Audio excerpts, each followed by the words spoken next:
Hey guys, and welcome back to my Let's Play of LEGO Star Wars The Complete Saga post-commentary again. In pretty much the same issues that I suffered beforehand with the bonus rooms, whichever levels it was Lego City and A New Hope. So we're doing this again. It's post-commentary all over again. This time though, I think I'm just going to stick with it. I'm just going to stick with post-commentary for the rest of this LP, because one thing that's been made very clear, pretty much since, I'd say Sonic 06, it's that I can't play the game and record and do commentary over it at the same time. So, what I've decided to do, by the way, this is where I struggle to find one of the mini kits. I'm going to use this as a test. Do the rest of this LP post-commentary, and then see what it's like after that. There you are, mini kit. That's a new one added in, by the way. That isn't there in LEGO Star Wars 1.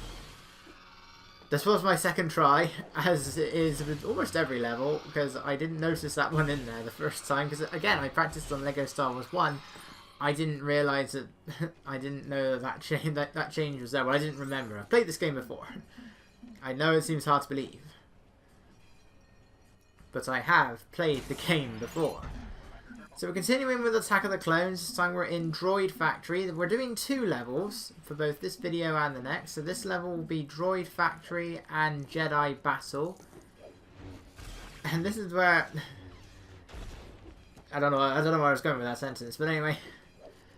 I made sure not to step on any of those panels. I don't need the game freezing again, constantly having to listen to my Wii U going boo! I do not need that again. Yeah, I also turned the disguises function on just for something a bit different. It gives your characters fake well, I don't know about fake glasses, but it gives them a fake moustache. Every character, so that does include R2-Q5 there. New astromech droid in the game. I can't remember if we've seen him already or not. But he's another astromech droid. I don't know whereabouts in the film he turns up. I really don't know who he is. I don't recall seeing it as one of the astromechs that's on Tatooine. Otherwise you think Q5. That sounds more advanced than D2. I mean, Luke didn't know what they were called, but and there he goes. Yeah, and this is where I kept making the mistake, and I'm going to do this multiple times throughout this video. I keep hitting the circle button. Circle button? Again, it's PS2 talking about that LEGO Star Wars 1. I keep hitting the Z button on the nunchuck rather than B, and it makes the battle droid commander, he gets out a walkie-talkie and just goes, Roger, Roger. I mean, we've seen it, we saw it in Darth Maul and Defense of Kashyyyk. They used it to summon up, or summon down really, other droids. And you can't summon any droids though, sadly. Alright, now for a really bizarre room. So in this mini kit, you need to make the correct colours. This level is there to teach you how to make colours. You have your prime colours right here. Red, blue and yellow. Oh, sorry, red, yellow and blue, if we're saying it in the correct order. You just need to make the right ones. So to get green, you need blue and yellow. To get orange, you need red and yellow, even though that already looks orange right there. And then to get purple, we need blue and red. And that's how you do it, kids. That is how colours work. I'm not playing Sonic Colours yet. Anyway, so yeah, I'm going to stick with this for the rest of the LP, and we're going to see how it goes from there. There we go again. Roger, Roger. Roger, Roger, Roger, Roger, Roger, Roger. I did actually like it when in the episode of Attack of the Clones, Rex takes the head of one of the battle droids and then just keeps going, Roger, Roger. Roger, Roger. You sound different. There's something wrong with your voice chip. Roger, Roger. Clones! Roger, Roger. I know the battle droids are not exactly supposed to be intimidating anyway, except maybe the destroyer droids, but Roger, Roger. Why would the separatists and whatever, Darth Sidious, whoever's responsible for it. Why would they make them, of all the things to say, go, Roger, Roger? That's the least threatening thing any villain can say. Roger, Roger. The only way a villain can sound less threatening is to say, I wish to spread love and peace throughout the world. That's literally the only way you can make a villain sound less threatening than that. Right, this one's simple. You just gotta go across the chessboards, floating chessboards, and then you pick up the mini kit at the end of the room. Again, Droid Factory, it's a very simple, largely side-scrolling level. It's a side-scrolling that still has you use the Z-axis. See, Super Mario 3D World and 3D Land are 3D Mario games. It really bothers me. I hate it when people say they're not. They are. That is called three-dimensional movement. So what if they play like the classic Mario games more so than the other 3D ones? What I do find crazy is when the excuse for that is they're not sandbox games, because Galaxy is always a sandbox game. It totally isn't just straight point to point. Yes, it is, actually. It really is. It's really weird seeing the battle droids in the disguise. I mean, it's weird seeing all of them, but the battle droids, and again, takes any seriousness out of the villains. Not that you can really take them seriously in Lego form, or try looking at Darth Sidious with the disguise on. It looks so weird. Yeah, the bad guys get them, so the enemies have them as well. So we're looking at Geonosians in disguises. And I keep this on throughout the next part, and then what because I have the next 2 levels recorded as well. I have finished episode 2 at this point. I haven't started Revenge of the Sith yet, and then what I'm going to do for that is I'm going to just have like a different outfit on or something. I'm going to have like some sort of different thing on every time, maybe combine the two. We have stuff like silhouettes, we have the daisy chains for the grapple points. Not that I use the grapple points that much anymore because I have the Jedi to do that. I'm going to have just a few other things here and there. Maybe turn the extra toggle on, because who doesn't want to play as a Womp Rat? You get to run around slightly. What more do you want than that?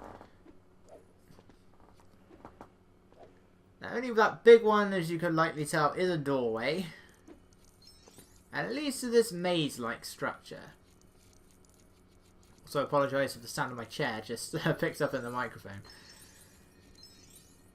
So we've got to get rid of all of these glowing red gate things, which are actually moving here. They're just still red objects in LEGO Star Wars 1.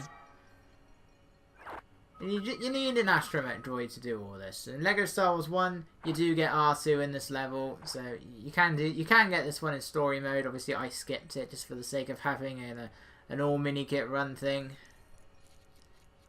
Except in the next part, because I, of course, did pick up a mini kit in Gunship Cavalry, but I found out that the thing does actually stay there. Like, you can still see where I pick up the mini kit. Weirdly, in the flying levels, at least in that one, the capsule does come back, and it gives you studs instead. I don't know why it's only that level, or at least all the vehicle levels that do that, and I bet it's only the LEGO Star Wars 1 levels. I don't know, but I wouldn't be surprised if that's the case. But the capsule does come back. There's just no mini kit in there. So originally this was a mini kit, now it's a power brick. And there we have it. Don't need to worry about getting yourself trapped or anything like that. Easy way out of the door. It just means you can't get right into the middle of the room.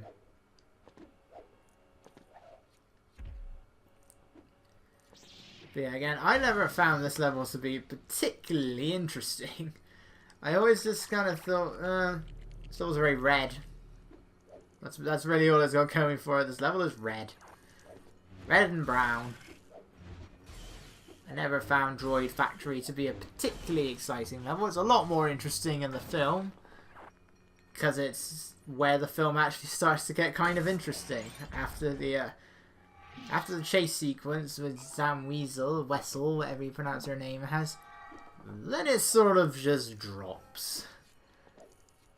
Again, it's not that I really dislike Attack of the Clones, it's just my least favourite one. I find it dull. I find it boring. I don't like Hayden Christensen and Natalie Portman's acting. It's got Ewan McGregor, you know, but that's really all it's got going for it. I don't think the CGI has aged incredibly well, and it's rather overused and in some cases unnecessary. And, you know, I think they don't really... I think Count Dooku's a bit of a wasted character. We're told he's a former Jedi, but we're never told why he turned to the dark side. What did Darth Sidious do? And you got, you know, again, you complain about Snoke. I'd say Dooku is worse. You know, I would say giving us some backstory and then not using it, I think that's worse than having backstory, than not having any backstory at all. I want to know why Dooku turned to the dark side. Why did he become Darth Tyrannus? But we never get any explanation for that in Attack of the Clones, nor Revenge of the Sith. You know, Revenge of the Sith then just does it again. But Revenge of the Sith never gives Grievous backstory. We don't know why he's a cyborg with coughing problems. You know, it never goes anywhere, and then we have... It's tough to pick. Which lightsaber battle is worse? Attack of the Clones, where you never... It's just constant long shots with the... Well, long shots made sound weird. It's shots from far away showing the... so that we can't see that they're actually body doubles, and then a bunch of close-ups to say, oh look, no, it is the actor. It's totally Christopher Lee doing this. And then the fight itself just barely lasts into anything. It's cool to finally see Yoda fight, but that's it. And he's only there for a few seconds. Meanwhile, A New Hope... did I say A New Hope last time? I hope I did, because if I said Revenge of the Sith, I saw something. A New Hope, that lightsaber fight is an elderly an old Alec Guinness fighting David Prowse, I forget his name, but who can't see more than like a foot in front of him. It's an old man versus it's essentially a blind man. In the first installment, at a time where the things they were using for lightsabers were so delicate, they broke apart so easily. And at some points you can still see the wire for the thing that Alec Guinness is holding in his hands. You can still see the wire going down his sleeve. And yet, The Last Jedi and all of its effects are terrible. I know it's not an effect, but still. Anyway, Jedi Battle. One of the easiest levels, of course, to find all of the mini-kits. Really no challenge, and a lot of them are right next to each other. Oh, wait a minute, I just realised the Droidicus don't have disguises. 0 out of 10, worst game ever. Worst thing, man, second worst thing man has ever made, apparently. Because The Last Jedi is the worst thing man has ever made. I mean, it's probably worse. I'm pretty sure that people will say, they probably have said somewhere, that Star Wars is worse than all actual wars. Someone has said it. You just know someone has said it because they're idiots. Selfish, sad, pathetic idiots. And I really have a hard time getting up there with Grievous. I think this is where I miss. Oh, good, I didn't. I might have just gone past that. Anyway, I chose to play. Yeah, and I did have Count Dooku, so I get a lot of Jedi in this level. I get Episode 2 Anakin, I get Episode 2 Obi-Wan, I already have Ghost Anakin, and I get 2 Sith Lords. I got Darth Tyrannus and Darth Vader. And it just gives me all 3 of the playable characters from the main trio. I don't get Mace Windu. How dare it not give me Mace Windu? So is that it? Is that how the game works as well? It also doesn't like to have black people? It's a bit weird considering that... Oh, I don't know. It's still stupid because, you know, it's like it's an alien-filled sci-fi space opera. I must have missed the part where Mace Windu was white, as Lando Calrissian was white, and back when Carrie Fisher and Natalie Portman were men. And yet there are people that say they don't want transgenders in Star Wars, and yet here you go, you're acting as though the women were men before. Otherwise, then, how can Star Wars only now be ruined if that's how it's worked? Yeah, I would recommend that you just you can take out the robots if you want to, take out the droids, but then don't bother lowering Padme down. Just go after everything else. Go get her first, then do it before Anakin or before Obi-Wan, whatever you want. But just to save you from having to deal with all of the droids in the middle of the room, or the arena. By the way, guess what happens here? The battle droids don't show up again. So, I miss. That made no sense. I don't miss. What happens is the battle droids decide not to show up in the middle of the arena again after I collect all of the mini kits. Thankfully, Jango Fett doesn't end up in the middle of the screen. Well, not the middle of the screen, he was off screen. He doesn't end up in the middle of the arena. We don't have to worry about that happening again. But the battle droids do once again provide a massive problem. That's why, you know, the rest of this level's fine. I just hate that part.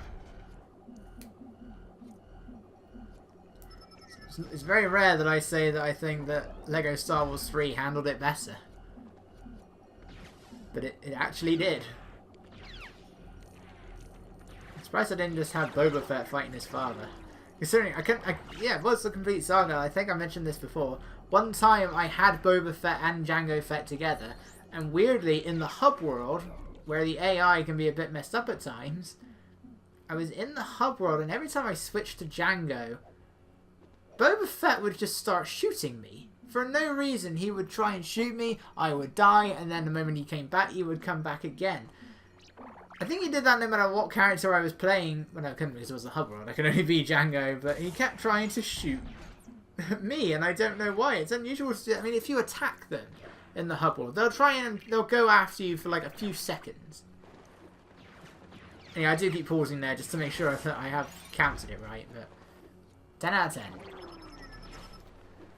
He just kept shooting at me, and I don't know why. They normally, if you hit them or shoot them or something like that, they'll attack you for a few seconds, and then it causes absolute chaos everywhere else in the hub world. But they don't just keep trying to attack you unprovoked. But that's exactly what he kept doing. I don't know why, because if I switched to control Boba, Jango didn't do anything. But if you switch back to Jango again, then Boba starts trying to shoot him again. I have no idea what was going on that one time. It was very unusual. You can't switch to any of the other characters. You know, like that's not my secondary character. They're still playing as R2-Q5, but you can't switch to any of them. And how dare Anakin have a blue lightsaber? It should be green. Why is that detail not in free play mode? Anyway, for the rest of the video, it's just me attempting to complete, well, I do, trying to complete Jedi battle with all of our problems. A good portion of this now is just going to be me looking for the robots. Look at that! Look at those super battle droids. Their glasses and fake moustaches. It's like they're trying to secretly deposit something in a bank. It's just in there with a fake moustache. I am not Super Battle Droid. I am Droidica. Yeah, Droidica.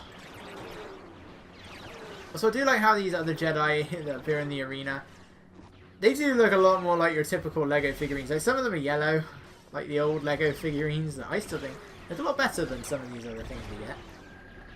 Like in LEGO Star Wars 3, instead of vehicles, the mini kits you unlock are characters, and you can play as those characters.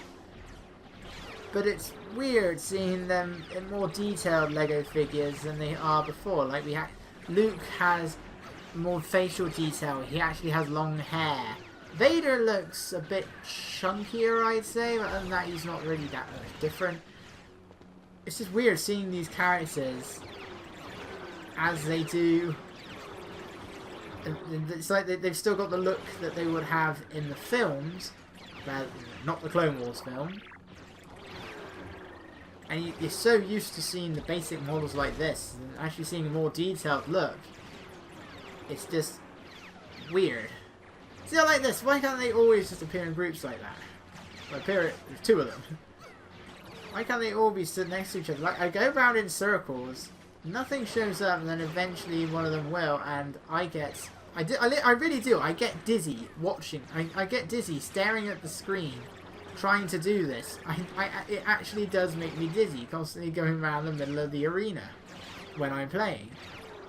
It's actually not so bad rewatching it here, but otherwise it really does make me dizzy.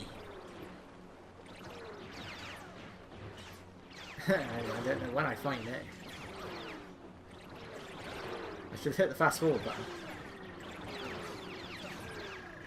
That's another thing I gotta work out. How should I do this in post commentary? Still, sadly, isn't going to make it 60 frames per second. I don't know why Hit Film Express has stopped doing that. I've been using it since Ratchet & Clank, and it did it for Ratchet & Clank, but everything else after that, it just decided not to. Now, I did it on purpose for Crash Bandicoot. Why is it whenever I try and do something on purpose, it then seems to cause ongoing issues? It's like in The Simpsons Hit and Run. That still goes at 50 frames per second. But when I started with Sonic Heroes, it then decided not to run at 60 frames. It then decided to keep cutting it in half. And I don't know why it decided to start doing that. It just did. Now Ratchet & Clank was in 60 frames per second, so I don't know what on earth was happening there. I tried it with. And now it does it with everything. I've raised the quality, I've lowered the quality, I've selected 60 frames per second, I've selected frame rate from source. Nothing works. And it does lower the video quality slightly, so I'll have to try and work on that, but I really don't know why it keeps happening. It's very annoying that it keeps happening. I like 60 frames per second videos. That's what I'm watching right now, but this is not going to be 60 FPS when it goes up, and I don't know how to fix it. That's what you need. Two of them right next to each other, with a Super Battle Droid in the background. But at first I failed to notice. It looks so weird just seeing them do that. You can't take that seriously when literally everybody in that battlefield is wearing the disguise. Sometimes I may want to hit Django in the air, sometimes I don't, eventually I stop. I just decide, let's do this the easy way. No, by all means, battle droids, don't shoot me. Yeah, I then do it the easy way. And then switch back to Ghost Anakin.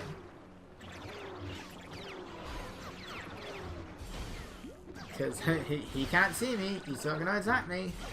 See, it's much easier when he doesn't go off screen right into the middle. It's a lot easier. I still don't get how that happened. But I still had to hit the rock back into him. Anyway, I never mentioned what the last power brick did. That was the, oh, what was it called? Character studs. Every enemy you defeat gives you a bunch of studs. Very useful. We're going to be seeing it a lot when we get to the, challenge bonus things that every episode has. When we get to the character bonuses, that's what it is. Because that'll be how you get it. You've got to get 1,000,000 studs, and that's how you do it. And with that one, I've already forgotten what it said. Was it like explosive blaster bolts?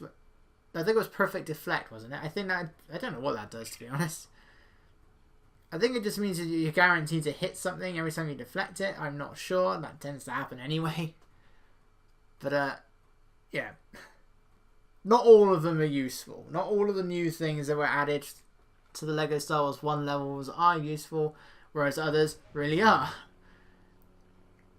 But anyway, that concludes it for this part. Next up, we're going to be doing Gunship Cavalry and Count Dooku. So I will see you guys then.